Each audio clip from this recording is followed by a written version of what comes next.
two parents from Georgia have been charged with attempted murder and child abuse after their starving 10-year-old son was found wandering through their neighborhood looking for a grocery store where he could beg for food. Gonna give you a trigger warning. This is a very, very serious and very, very disturbing case. Thankfully, the boy has been rescued, but he was weighing 36 pounds. His parents, a well-to-do, rich, successful couple, well respected in the community, yet they treated their 10-year-old son, one of 5 children, in this absolutely despicable way. Again, thankfully he survived. I'm going to read through quite a lengthy article. I'm not going to give too much commentary other than to say let's hope that these two scumbag, evil, psychotic parents get locked away for life. So I'll go back to the article at this point. Police in Griffin, Georgia, arrested Tyler Shindley, 46 years of age, and his wife Krista Shindley, 47 years of age, after neighbors in the upscale enclave found the emaciated boy roaming through the streets last Friday. The child begged police officers to please not make him go back. Can you visualize that? A 10-year-old boy, emaciated, 36 pounds, the weight of an average 4-year-old, bravely took it upon himself to try to find some food. Approached by officers, so I believe some neighbors called police officers, he begged not to go back. This is an escapee. We're told that the boy was reportedly barefoot, hungry, and confused. He had been intentionally starved. He weighed just about 36 pounds when he was found, which is the weight of an average 4-year-old. District Attorney Mary Broder said during a news conference, "This child was being starved to death and it is tragic. I truly believe that if he had not gotten out of that home, this would be a very different case." So the district attorney there is saying that this boy was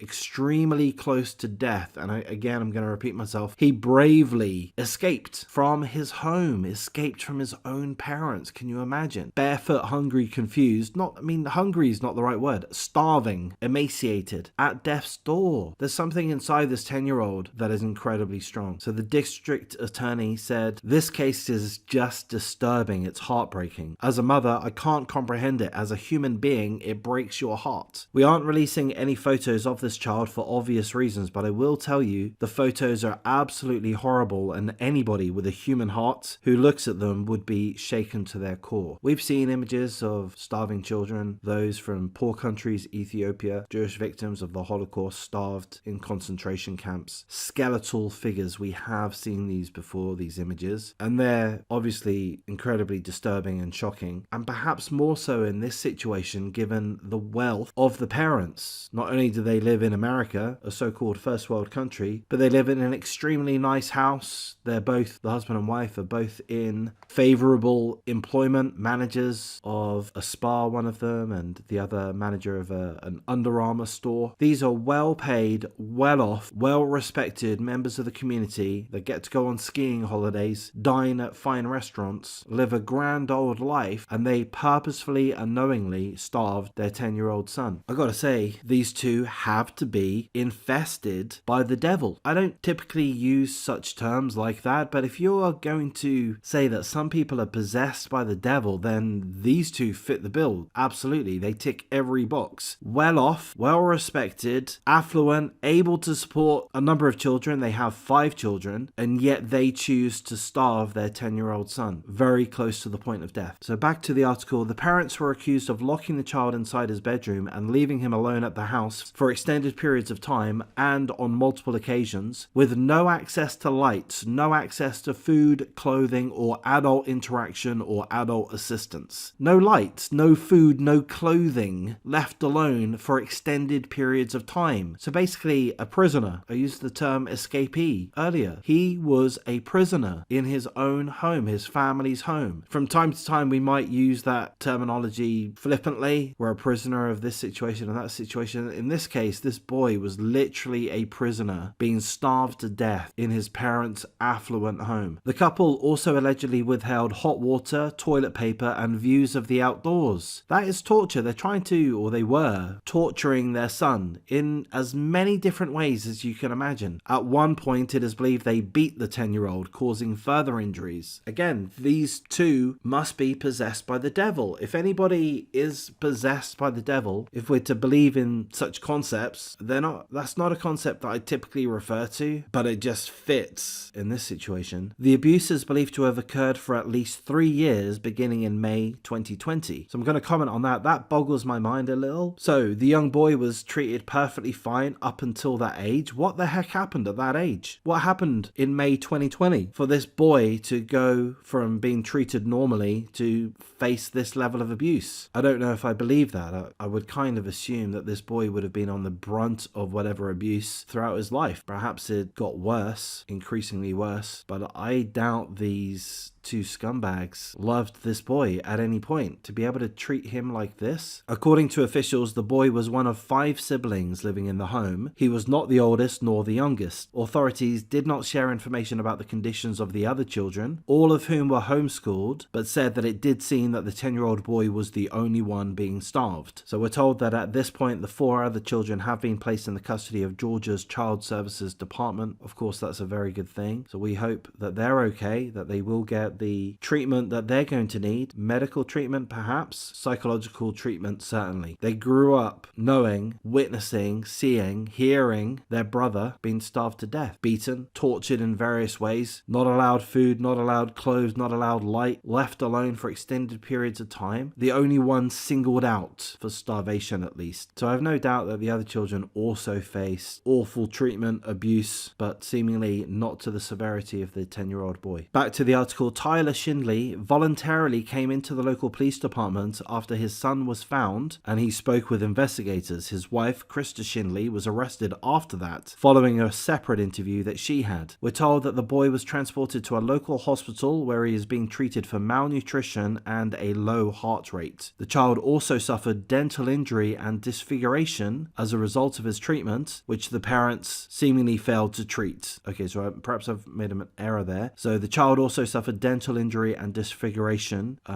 due to an issue which the parents seemingly failed to treat. Again, he was tortured in a multitude of different ways. Thankfully, he's in a hospital. He's getting all the treatment that he will need, I imagine. And let's hope he's able to make a full recovery. Let's hope that he gets all of the medical procedures that he needs. We're told that he has some level of disfigurement, so let's hope that that gets fixed. We're not told of a GoFundMe. I don't think there's going to be a GoFundMe for this situation, which I find a dreadful shame, because this is the kind of case that people would want to donate for. They would want this 10-year-old boy to be funded, to have whatever medical treatment he needs on an ongoing basis, whatever psychological treatment he needs. He's going to need a big lift in life, and a lot of people would want to contribute. So it is a shame that there isn't a GoFundMe for him. Back to the article. The couple have been charged with attempted homicide in the 2nd degree and attempted malice murder. They also face several charges of cruelty to children, battery, and false imprisonment. So a litany of charges, and let's hope that they do face a trial, that they're given all of the legal access to defense lawyers and all of this, of course. But as and when they're found guilty of being hideously evil, despicable scumbags, let's hope they get an extremely long prison sentence. I would say life in jail. Why not? I hope the other inmates get plenty of opportunity to spend good quality time having nice little cozy chats with both the mother and the father. Talk to them about why they took it upon themselves to starve their 10-year-old son to such a degree that he weighed only 36 pounds. Why would you do that? Perhaps the other inmates, perhaps the guards, could come up with some creative methods to express their feelings on that situation. So as I mentioned, they're a well-to-do couple. Krista, the wife, the mother, is thought to have been a franchise owner of the Peachtree City True Rest Float Spa. She and her husband managed the spa together. I believe her son, her eldest son, also works at the spa. Since her arrest, the owners of the True Rest Spas have distanced themselves from Krista, saying they are horrified and shocked by the arrests. So I'm not a huge fan of cancel culture. I think cancel culture has some positive uses, but it's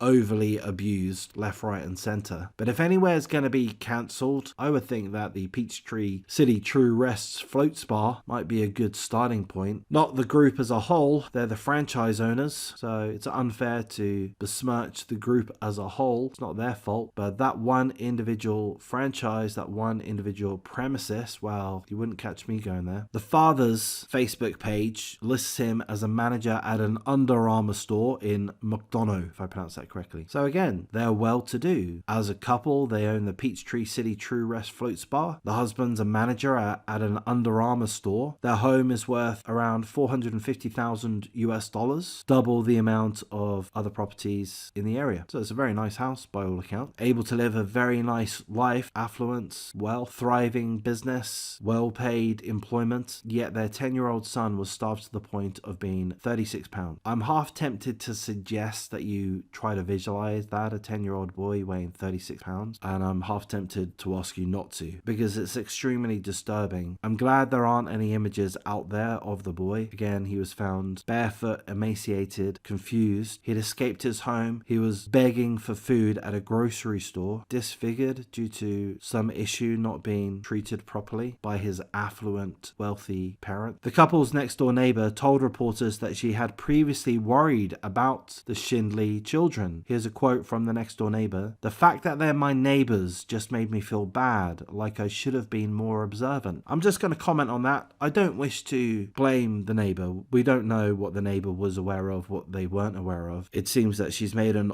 honest comment to a reporter. I don't think she should be punished for that, but she makes an interesting point. She feels like she could have been more observant, or rather she should have been more observant. And I just think that's kind of interesting. It's kind of telling, isn't it? I mean, it's telling. It's a remark on modern society in the West. We don't look at our neighbors. We avoid our neighbors. We don't get involved. There is no real sense of community. I have no doubt that if the neighbor did see the 10-year-old boy in the physical condition that he was found in, she would have called the authorities at the drop of a hat in a moment's notice. I can only think that she did not see the boy in that state. She might have seen the other children. The 4 other children weren't starved. We're not told that if they faced any level of mistreatment at all. I would presume they did, but thankfully not to the extent of the 10-year-old boy, who seemingly was the scapegoat, seemingly was bullied isn't the right word, tortured by the parents, not the other children, as far as we're aware. So I don't think the neighbor should blame herself. I don't think she should feel guilty, unless she did see the boy in that condition, which I doubt is the case. But it is telling. It's kind of a reminder that, hey,